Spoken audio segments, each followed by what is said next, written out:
عايزك تصلي على النبي وتشارك الفيديو ده عشان مهم وخطير.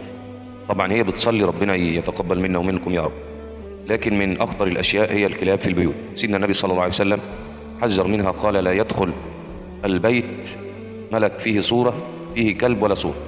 يعني الكلاب للحراسة، يعني لو جايبه لمزرعة او جايبه لحاجة يحرسها مفيش مشكلة، لكن انا جايبه في البيت وعمال يلعب معايا مش عارف في البيت واحميه واقول لك لا ده هو. واحد يقول لك اصل الكلب ذكر في سورة الكهف. يا عم بتقول ايه؟ ايوه ذكر صحيح، انا وكلبهم باسط ذراعيه بالوسيط بره الكهف، يبقى واقف بره قدام الكهف للحراسه، وكلبهم باسط ذراعيه ايه؟ الوسيط، اللي هو خارج فناء الكهف مش جوه. دول لك كان نايم، هو كان نايم معاهم؟ لا ما كانش نايم معاهم، كان بره للحراسه. فبلاش الحاجه حتى لو في شبهه ابعد عنها. يعني ممكن القطه نبدله بالقطه، سيدنا النبي قال انها ليست بنجس من الطوافات عليه، جميله جدا مفيش مشكله، لكن لو في شبهه 1% نبعد عنها.